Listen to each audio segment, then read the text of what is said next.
Como podrías saber ahora, el tema principal de este canal es el Imperio Romano tardío, y más precisamente, cómo exactamente cayó el Imperio Romano y qué habríamos visto como testigos durante ese tiempo, cómo habría sido vivir en esos tiempos oscuros y qué podríamos haber presenciado si tuviéramos una máquina del tiempo y pudiéramos viajar de regreso a esa época fascinante, pero también aterradora donde cayó toda una civilización. Ya hemos intentado establecer lo que habríamos visto en la ciudad de Roma en 476 después de Cristo y poco antes de que comenzara la Guerra Gótica, alrededor del 536 después de Cristo, y hemos descubierto que la ciudad de Roma en realidad no cambió mucho en esas décadas después de la llamada caída del Imperio Romano Occidental en 476 después de Cristo. Pero mientras la ciudad de Roma se estabilizó bajo el reino de Odoacer, y más tarde incluso hasta cierto punto, experimentó un período floreciente bajo el reino de Teodorico, la caída de la civilización y cultura romana occidental en otras partes del Imperio Romano Occidental no fue tan benigna. Las fuentes literarias a partir de mediados del siglo V se vuelven realmente escasas. Tenemos, por ejemplo, a Sidonio Apolinar como una fuente muy importante para la situación en la Galia a mediados del siglo V, donde gracias a sus escritos podemos imaginar cómo debió haber sido la vida en estos tiempos caóticos durante los últimos años del Imperio Romano Occidental. Por supuesto, haremos videos separados sobre ese tema. Pero hay una fascinante pieza de literatura de esa época, hasta nuestros tiempos modernos, que nos da una idea de cómo debió haber sido la vida en esos últimos años del Imperio Romano Occidental, en las provincias de Raetia y Noricum Ripense, al norte de los Alpes. El documento en cuestión es la vida de San Severino, la vida del santo San Severino, escrita por Oegipius. Oegipius nació en el norte de África, alrededor del 465 después de Cristo, y no sabemos exactamente cómo o por qué llegó a Italia y luego a Noricum, pero lo que sí sabemos es que se convirtió en monje en Noricum Ripense. Se unió a la orden de monjes de Severin probablemente en algún momento a principios de los años 480 después de Cristo, y así fue como se convirtió en biógrafo de Severin y posible discípulo de él. Realmente no sabemos si Oegipius realmente conoció personalmente a Severin, porque Severin ya había muerto en 482 después de Cristo. Pero la biografía que escribió sobre este santo Severin y sus tratos en el Noricum de esa época nos da una visión única de cómo debió haber sido la vida en aquel entonces al norte de los Alpes cuando el imperio murió. Quizás biografía no sea la palabra correcta, ya que algunas cuentas reales de testigos oculares se mezclan con elementos fantásticos como los actos mágicos y milagros de Severin, por lo que este documento no siempre puede tomarse en serio. Pero como relato de las situaciones de la vida cotidiana de aquel entonces, se considera auténtico. Probablemente Severin mismo nació alrededor del 410 después de Cristo y fue nacido en el sur de Italia, o en la entonces aún provincia romana de África. Llegó a Noricum en algún momento después de la muerte de Atila el Huno, en 453 después de Cristo. De los escritos de Oegipius nos cuentan la sombría imagen de la Raetia oriental y Noricum en aquellos tiempos, y nos dicen que el control imperial había casi desaparecido por completo y que las incursiones bárbaras eran comunes. No mucho antes, el legendario Magister Militum del Imperio Romano Occidental, Flavio Aesio, había derrotado a los rebeldes Bacaudae en Augusta Vindelicorum, la actual Augsburgo, en República Federal de Alemania. Los Bacaudae eran bandas rebeldes de campesinos y esclavos que aprovechaban la inestabilidad y el caos de aquellos tiempos para rebelarse contra el gobierno imperial, ya que eran los más bajos en la escala social del Imperio Romano Occidental y se sentían explotados por el régimen de los emperadores occidentales. Hablaremos en detalle sobre los Bacaudae y su contribución a la caída del Imperio Romano Occidental en futuros videos. Pero ya podemos decir esto, a saber, que estos Bacaudae añadieron al caos de aquellos tiempos, y muchos campesinos, esclavos y otros de las clases sociales más bajas se unieron a los rebeldes, y a los Bakaudae a menudo incluso se unieron a los invasores bárbaros para escapar del injusto orden social del tardío Imperio Romano. Aetius los derrotó en Augusta Vindelicorum, en 430 y 431 después de Cristo, y luego también hizo campaña contra los Jutungi, una tribu germánica que estaba acosando la región en aquellos tiempos. Esta fue la última vez que hubo algún tipo de control imperial ordenado de Raetia y Noricum, porque después de eso, las hordas únicas de Atila llegaron desde el este, y el caos resultante de aquellos tiempos dejó a Raetia y Noricum completamente desprovistos de grandes ejércitos imperiales romanos.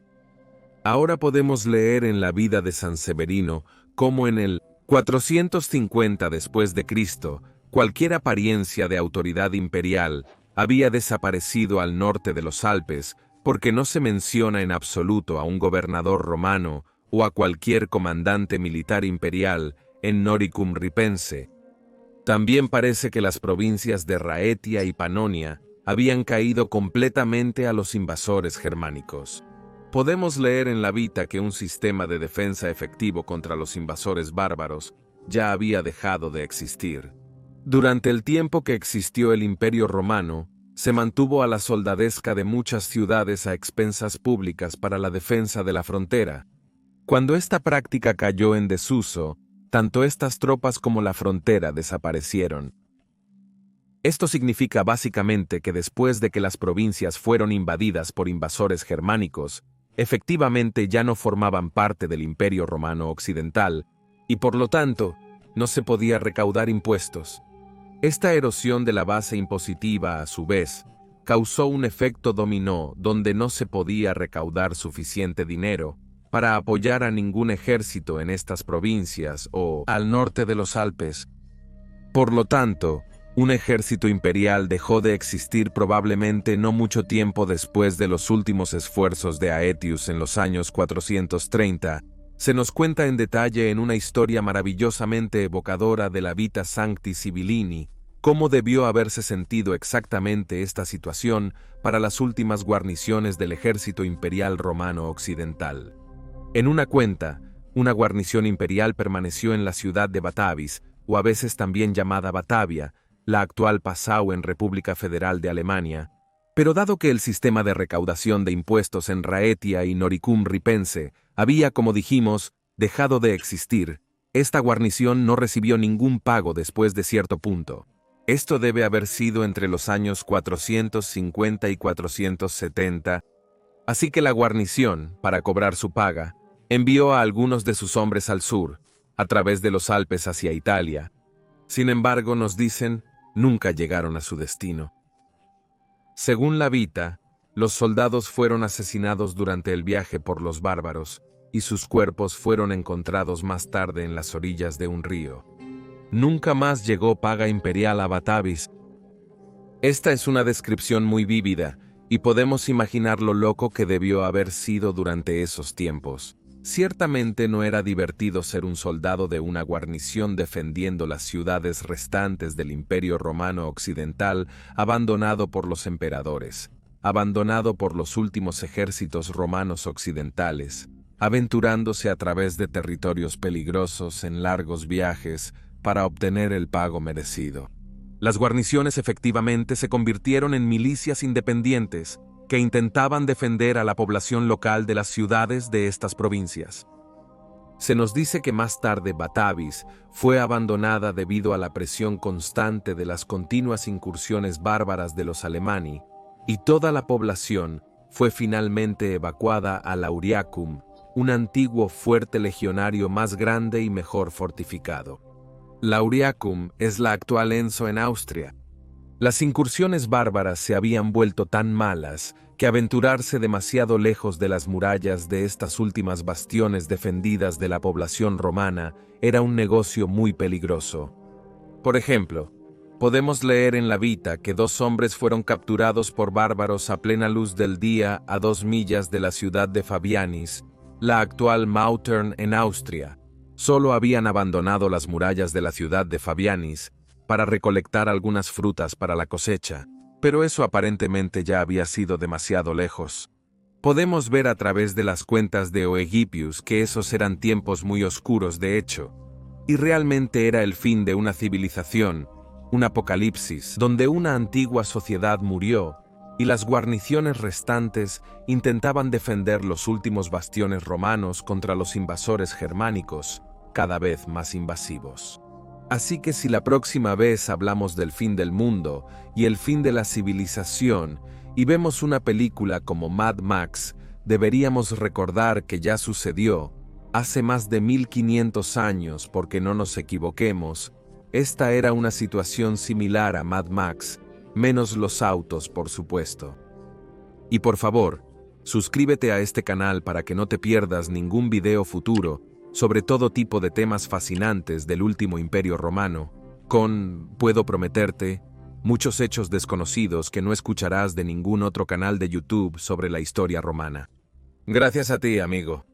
Pero también hubo algunos destellos de esperanza, y aquí es donde Severino de Noricum brilló intensamente como una pequeña pero persistente llama en medio de la creciente oscuridad. Se nos dice que pudo ayudar a los provinciales en sus tratos con los invasores de varias maneras.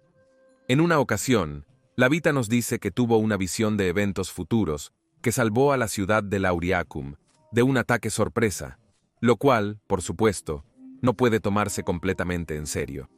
Sin embargo, lo que puede tomarse más en serio es cómo logró ganarse el respeto de los reyes de los Rugi y Alemanni, que eran las principales tribus invasoras germánicas en estas áreas.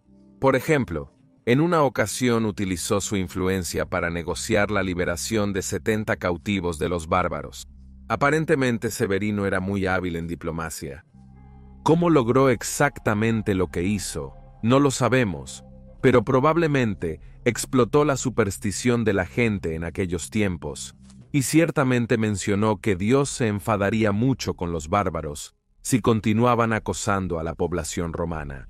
Ciertamente ayudó a la población romana con sus habilidades, pero desafortunadamente no pudo detener el colapso total de las últimas ciudades fortificadas romanas que quedaban. Por ejemplo, también se nos dice que la ciudad de Tiburnia solo escapó de la captura pagando a los asediadores bárbaros, mientras que Batavis tuvo que ser evacuada y Joviaco fue capturada por los herulos, quienes realizaron un ataque sorpresa, saquearon la ciudad y llevaron a muchos a cautiverio. Los bárbaros incluso ahorcaron a un sacerdote que no hizo caso a las advertencias de Severin para abandonar la ciudad. Probablemente esperaba que pudiera negociar con los invasores, pero aparentemente no era un diplomático tan hábil como Severin. También se nos dice que no todos fueron evacuados de Batavis a Lauriacum. Algunos se negaron a abandonar la ciudad, pensando que podrían razonar con los bárbaros. En este caso, era la tribu de los turingios, pero esto resultó ser una locura, ya que los últimos habitantes de Batavis fueron asesinados o llevados cautivos. Pero finalmente, también cayó Lauriacum, ya que para entonces habían sido rodeados por tribus bárbaras por todos lados. Severino ayudó a negociar el reasentamiento de los habitantes con el rey de la tribu de los Rugi, y fueron reasentados en ciudades que ya formaban parte de este nuevo territorio rugiano. Aparentemente, sin embargo, aquí también tenemos un relato positivo para variar, donde los habitantes de Lauriacum, que fueron reasentados en las ciudades del reino rugiano, vivieron pacíficamente junto con los invasores germánicos.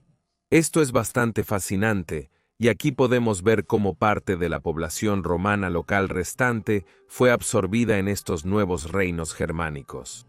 Muchas de las antiguas ciudades romanas se mantuvieron tal como estaban, sin embargo, por supuesto, como ahora comenzaría la temprana Edad Media, las ciudades se transformarían lentamente de guarniciones romanas y fuertes legionarios a ciudades medievales tempranas en un proceso que tomaría cientos de años. Pero entonces, otras cuentas son menos pacíficas. Por ejemplo, se nos dice que la ciudad de Comagenis entró en un acuerdo de tratado con un grupo de bárbaros, quienes proporcionaron a la ciudad una guarnición de soldados. Esto podría parecer a primera vista un buen trato, ya que los soldados germánicos en teoría proporcionarían protección contra otros invasores germánicos, reemplazando efectivamente la guarnición romana que ya no existía. Pero se nos dice más tarde que los habitantes de la ciudad necesitaron que Severino expulsara a la guarnición con un milagro, por lo que podemos entender rápidamente que la llamada protección de los bárbaros equivalía más a un acoso y probablemente era muy desagradable para la población romana. De Comagenes, Severino de Nórico, este hábil diplomático y defensor de los últimos romanos al norte de los Alpes, murió alrededor del año 482 después de Cristo. Para ese momento, todo Nórico ripense ya había caído en manos de los bárbaros. Debe haber sido alrededor de esa época que Oegipius se unió a los monjes de Severino, posiblemente en Fabianis, la actual Mautern, la ciudad donde Severino había muerto en 482. Sin embargo, la situación en Fabianis también se deterioró rápidamente, por lo que también tuvo que ser evacuada esta ciudad. Se nos dice que alrededor de esa época, Odoacar, el nuevo rey de Italia, el mismo que había depuesto al emperador romano occidental, Rómulo Augusto, en 476, después de Cristo, dio una orden de evacuación para todos los ciudadanos romanos restantes para los Alpes para retirarse al sur a Italia, que no estaba siendo constantemente acosada por incursiones bárbaras. De hecho, Odoacar había logrado consolidar el poder allí, e Italia disfrutó de cierta paz durante esos tiempos, al menos hasta que los ostrogodos llegaron en 488 después de Cristo, por órdenes del emperador romano oriental Zenón. Odoacar derrotó a los rugianos en la antigua provincia de Noricum ripense, pero probablemente alrededor del 487 o 488 después de Cristo, y evacuó a los romanos restantes al sur hacia Italia. Oegipius fue parte de estos romanos. Él y otros monjes de la orden de Severin llegaron al Castellum Lucullalum en Neápolis en algún momento posterior en 488. Hace mucho tiempo, en el primer siglo antes de Cristo, Lucius Licinius Lucullus había construido una villa aquí, y el emperador romano occidental Valentiniano III había hecho construir una gran fortificación alrededor de la villa. Se dice que el mismo Rómulo Augusto vino a Castellum Lucullalum después de que fue depuesto en 476. Se cree que Rómulo Augusto todavía estaba vivo en 511 después de Cristo en el Castellum, pero probablemente ya estaba muerto cuando el Imperio Romano Oriental llegó con Belisario en 536 después de Cristo, ya que no se mencionó en ninguna fuente de esa época. Por lo tanto, Oegipius vivió probablemente durante muchos años junto a un antiguo emperador romano occidental, lo cual es para mí un pensamiento muy fascinante. Aparentemente también era una persona bastante conocida durante esos tiempos, e incluso tenía correspondencia con Casiodorus y el Papa Symmachus. Escribió la vida de San Severino probablemente en 511 después de Cristo en Castellum Lucullalum, y murió allí en 533, por lo que se salvó de los tiempos oscuros que pronto caerían sobre Italia con las guerras góticas solo unos pocos años después de su muerte. Gracias a él tenemos la vida de San Severino, que nos da una visión fascinante, aunque también aterradora y perturbadora, de la situación apocalíptica de aquellos tiempos oscuros en Raetia y Noricum, donde verdaderamente una civilización había caído y había surgido una situación post-apocalíptica al estilo Mad Max. Así que los tiempos eran de hecho oscuros, y el Imperio Romano de hecho cayó como podemos ver, y esta caída fue muy desagradable para la población romana al norte de los Alpes, y muy probablemente también en otras partes del antiguo Imperio Romano Occidental. Afortunadamente en nuestro tiempo, Mad Max aún no ha sucedido, y esperamos que se nos ahorre otro apocalipsis para que podamos seguir haciendo muchos videos sobre la historia romana tardía. E incluso puedes apoyarnos en Patreon, para que con tu ayuda podamos aumentar enormemente la calidad de producción de nuestros videos, por ejemplo, creando animaciones y dibujos personalizados. Además, obtendrás muchas ventajas al convertirte en Patreon, como ser parte de nuestra comunidad de servidores de Discord, y para rangos de Patreon más altos, incluso sugerir temas de videos o participar en transmisiones en vivo exclusivas. Y me gustaría agradecer a todos los espectadores que apoyan este canal, y por supuesto, especialmente a nuestros queridos Patreons y a las personas que apoyan este canal a través de donaciones de PayPal. Muchas gracias. Gracias a ti, amigo. Digo gracias, queridos espectadores y amigos de la historia romana. Hasta el próximo video y cuídate, amigo.